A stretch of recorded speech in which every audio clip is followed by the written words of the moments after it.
வணக்கம் மக்களே. அன்னைக்கு ஒரு நாள் என் பர்சனல் ஒர்க்குக்காக கோயம்புத்தூர் போய் எங்க ரிலேட்டிவ் வீட்டில் கார் எடுக்கணும்னு கிளம்பியாச்சு.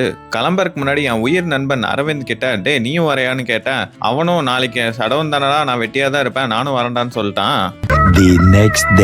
அப்புறம் என்ன, 2 பேரும் மூட்டையை கட்டிட்டு சட்டு புட்டுன்னு சடவன் ஆகிறதுக்கு முன்னாடி பஸ் ஸ்டாண்டுக்கு வந்துட்டோம்.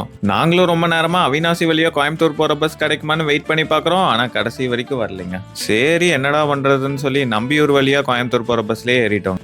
3 hours later.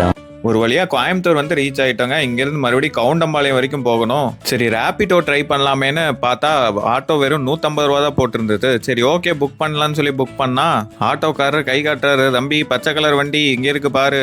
எங்கடா அப்படின்னு பார்த்தா அவர் ரைட் சைட்ல இருந்து எட்டி பார்த்துட்டு வந்துட்டு இருந்தாருங்க. சரி ஓகேன்னு வண்டியில ஏறினா தம்பி 50 ரூபா எக்ஸ்ட்ரா வேணும் அப்படின்ட்டாரு. என்னடா அது 50 ரூபா எக்ஸ்ட்ரா கேட்கறாரு. சரி ஓகே என்ன பண்றது, நம்ம அர்ஜென்ட்டா போகணும். சரி ஓகேன்னு சொல்லிட்டோம். அந்த ஆட்டோவும் பார்த்தீங்கன்னா ஃபுல்லி ஈவி போல. நான் இப்போதான் ஃபர்ஸ்ட் டைம் ஆட்டோல ஈவில போறேன். வண்டியில சுத்தமா சத்தமே இல்லை. சரி நீங்களும் அப்படியே விஷுவலை பாருங்க. நம்ம இந்த vlog-ஓட செகண்ட் பார்ட்ல சந்திக்கலாம். அண்ட் மறக்காம அந்த சப்ஸ்கிரைப் லைக்கையும் தட்டி விட்டுருங்க மக்களே.